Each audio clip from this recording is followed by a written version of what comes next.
រដ្ឋបាលខណ្ឌមានជ័យចុះបោះសម្អាតទីតាំងសង្ស័យអនឡាញស្កេម8ទីតាំងរកឃើញជនបរទេស83នាក់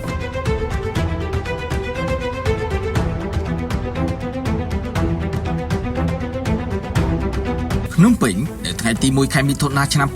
2026រដ្ឋបាលខណ្ឌមានជ័យដឹកនាំដោយលោកសេងគុណអភិបាលខណ្ឌមានជ័យនិងជាប្រធានគណៈកម្មាធិការឯកភាពខណ្ឌបានដឹកនាំកម្លាំងចម្រុះចុះត្រួតពិនិត្យអគារខុនដូអាផាតមិននិងបរិយាចំនួន8ទីតាំងនៅក្នុងប្រតិបត្តិការបោះសម្អាតទីតាំងសង្ស័យពាក់ព័ន្ធបទល្មើសឆោបោកតាមប្រព័ន្ធបច្ចេកវិទ្យាអនឡាញស្កេម